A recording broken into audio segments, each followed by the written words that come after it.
So far today, nobody has entered the museum. Jamie, the sleepy-eyed gallery attendant, sits patiently waiting for something to change. Something changes. The light in the east chamber hums into life, turning the corridor leading up to the gallery a momentary neon subway white, before flickering off again with the static buzz of a blue bottle dying on a hot windowsill.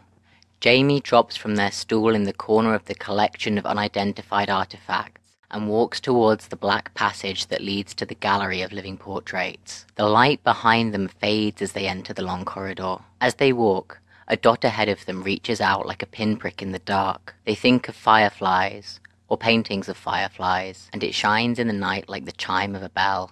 Jamie sees the shape of the portrait before they can see the painting itself. It illuminates outwards from the frame, the luster impossibly solid and still. The portrait is almost as wide as their arm span and a foot taller in height. The painting of the woman within the golden crests of oil and age is, close up, a tide of heated ridges.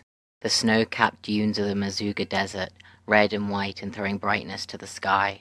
The gallery attendant stands back, inhales the fullness of the scene, a naked body stretched in the moment of waking, suspended high in linseed and turpentine. Jamie reaches out, plucking the frame from the wall. Their arms shake at the elbow and then the wrist, but the light still burns, star-like and strange. Seen from above, there is a fluorescent strip in steady movement within the empty space of unspecifiable size. The strip shakes for a moment, and is transfigured from one dimension into two within the space of a sharply held breath.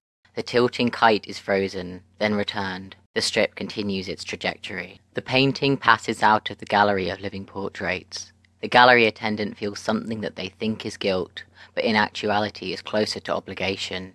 There is a heaviness in their responsibility. Jamie notices that something in the gallery of unidentified artifacts has changed, but they must finish their task before they allow themselves the privilege of curiosity. They know that the chamber they are entering is immeasurably larger than the immeasurable one they have just left. They know that if they ever set out to walk the length of this room, their image would be mounted there long before they had crossed even a tenth of its distance. A space on the wide wall is empty. Many spaces are empty. This one is empty like an empty bed.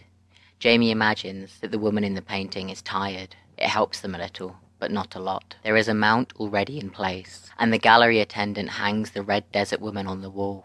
The glow fades. The woman in the painting looks to Jamie in that moment like a sleeping cat, stirring in the sun. The gallery attendant turns and paces back, finally allowing themselves to breathe before the light fades entirely. By the time they re-enter the collection of unidentified artifacts, the painting is indecipherable from the innumerable other invisible images in the dark. The lights in the gallery have returned. The gallery attendant sits back in the corner of the room. They rest their head against the wall and remember a desert they have never seen.